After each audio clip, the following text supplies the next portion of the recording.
I love horror. Films, TV shows, books, but if you ask me, nothing quite beats the true terror of a horror video game. And there's been no shortage of greats over the years, from the original Alone in the Dark, Silent Hill, all the way through to games like Amnesia and the Dead Space series. Every Halloween, I dive into Steam and look for a new game to scare me senseless. But this year, I noticed something a little strange. When I went under the horror tag on the store and sorted by user reviews to discover the best of the best, I noticed I didn't recognize the majority of the games. Have we discovered a hidden trove of terrifying tales, or are Steam user reviews just rubbish? I thought I'd go through the supposedly best top 25 horror games, not bundles or DLC, just games, on Steam to ask, are they any good? And more importantly, are they scary? Welcome to the Steam 25 Horror. At the number 7 spot sits Left 4 Dead 2, a co-op shooter that pits you and a group of friends against the zombie hordes as you try to get from one safe room to the next. Much like The Binding of Isaac, this is hardly a small game. I think nearly everyone on my Steam friends list has played it, and there's a healthy chance you have too. Not only that, but this is a game that's been videoed to death. You can find a video essay on every facet of the game, and 100 on the AI director alone. All of this is to say Left 4 Dead 2 is a well-worn game. But hey, it's on the list, so here we go. You'll hear a lot of people describe games like this as being better with friends. Left 4 Dead 2 isn't just better with friends, it almost requires them. Going at it alone quickly gets dull and repetitive. Any journey into harder difficulties feels impossible. I'll say right out the gate, if you only ever intend to play this solo, it's hard to recommend. So, let's say you've got your friends. What now? Well, you can either play a map or a campaign. Maps start you in a safe room and task you with getting to the next. Campaigns are just a collection of 4 or 5 maps, with your equipment and health going over between the maps. Between you and those safe rooms are, however, hordes of zombies. The zombies come in 2 forms, common and special. The common zombies are great. I'm still amazed at how many zombies the game manages to have on screen at once. The world always feels crowded and full, like a horde could be right around the bend at any second. The sheer number of zombies and speed at which they can move mean you never quite feel safe. Then you have the special infected. These are zombies with a special ability. Most often they involve restricting a player, but each of the special infected feels unique, and, we'll come on to the versus mode later, feel like they add some extra challenge to the game. There's also the tank and the witch.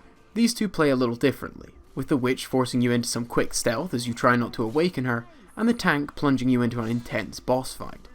The variety adds some much needed, variety to the game. Excluding the tank and the witch, these zombies aren't exactly hard to kill. It's much more about getting overwhelmed. So how do you defend yourself? Over the course of the game, you'll get to play with all your typical guns, shotguns, pistols, and a whole collection of fun melee weapons. While the selection isn't much to write home about, the effect they have is brilliant. The gory dismemberment that runs on the commons, and the way they go down very easily, means every hit feels like it packs a punch. Running around with a sword never felt so satisfying. The game also has a few mechanics that separate it from your regular shooter. You can't aim down sights. Instead, you're given a shove move. It takes a few games to get used to, but very quickly you'll come to understand that aiming would only slow you down, and that shove is one of the most helpful tools you have. You have all the typical bonuses, grenades and such. Health, however, is a little different. You won't heal without a health kit, and these are often scarce. Instead, you'll have to take items that grant temporary health, or items that speed you up, all to try and make it to that next kit. On the harder modes, this restriction on health gives the game a real level of strategy, as you try to ration with your team over who needs health the most. The gameplay is top here, though in order to fully be enjoyed, really requires friends in the harder modes. Without that, the enemies feel weak and the health in abundance. Once you have these friends, the game becomes tense and fast. Combat is highly satisfying, and the variety of zombies adds some nice challenge to the mix. For a game over 10 years old, it still looks great. While some of the larger city maps look a bit blocky, the outside levels look fantastic. A lovely mix of tight corridors and open spaces, give the team plenty of fun different environments to play around with.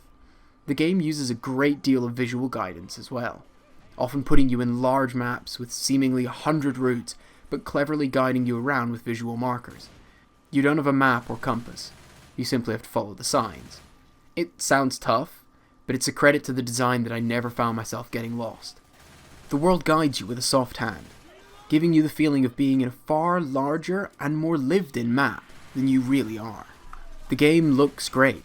The worlds are fun and pretty distinctive, plus the zombies themselves are gory and full of variety. All these years later, the visuals still hold up. They may not be the most stunning, but they don't need to be. They do everything they need to do, and more. Left 4 Dead 2 does have a story. Not much of one, but it does have one. The 4 characters you play as all have lines of dialogue and occasionally speak to each other at key events. The campaigns connect to each other. End one by getting a car, start the next now outside the broken car. There is a linear story, though it's flimsy enough that you can and probably will play it in any order without consequence. The characters are fun, but the game isn't trying to tell a deep, complex story. It's trying to be a fun, tense zombie game. If you want plot, look elsewhere. This is a game about killing zombies and not much else. But, is it scary? Like all the games I look at here, I switched all the lights off, plugged in some headphones, and really set the mood to spooky, to give the game the best shot it could at making me shiver. So, is it scary? Meh. The game is at its scariest when it's played alone. This is, however, also when the game is at its worst. Going through a dark tunnel with only a flashlight and seeing a horde of zombies approaching is scary with friends, terrifying if alone. There are a few ways the game does manage to generate some fear though, mostly through just pure tension. The special infected and common are pretty noisy, the special infected specifically. Out in the open that's fine, but in tight spaces or tight spots, hearing the screams of a hunter can be quite frightening, knowing it's around somewhere and could pounce out at you at any moment. The AI director also keeps the tension and fear high. There are 100 videos on the AI director, but in short, the AI director is a system in the game that makes sure the game is always moving. Zombies aren't just in the maps. The director spawns in the appropriate zombies and moves them around as needed. If you're doing really well, horde. If you've just fought off a large group, maybe it'll pull back for a second, only to attack again later. Not only does this massively help with the pacing of the game, but it also adds to that feeling of never being safe, something that, in turn, adds to the horror. The Versus mode is also a great way of generating some scares. In this mode, 4 people play as the survivors and 4 play as the special infected. Playing as the zombies is great fun. Utilising the different abilities each one has and coming together to stop survivors is wonderfully satisfying. Playing as the survivors, however, is where the scares come in. Playing against intelligent enemies increases the difficulty tenfold. While it's still very easy to kill them, they still have a lot of power. Every second that goes past where you haven't been attacked is extra tense, knowing they're planning an ambush somewhere but never knowing where. It's one of the rare moments where playing against people is more terrifying than the computer. On the whole, the core game isn't really that scary. However, once you assemble some friends and get to the tougher levels, you'll be on the edge of your seat with tension and fear, when things start getting tough and you have to decide between going back and helping a friend or moving on. It's a particular kind of fear, unrelenting and creeping. It's not a jumpy game, or even a nightmare-inducing one. But while you're playing, you'll certainly start to worry and fear whatever lies in the next room. Would I recommend it? Absolutely. The game is always on sale, and even when it's not, it's only around £7. With a huge modding scene and a still thriving online, there's plenty of content to enjoy. Try to get some friends to go along with you, and you'll have plenty of satisfying yet trying fun. While the game falls short in the story department, the gameplay more than makes up for it. As horror, for the price I'd say still go for it.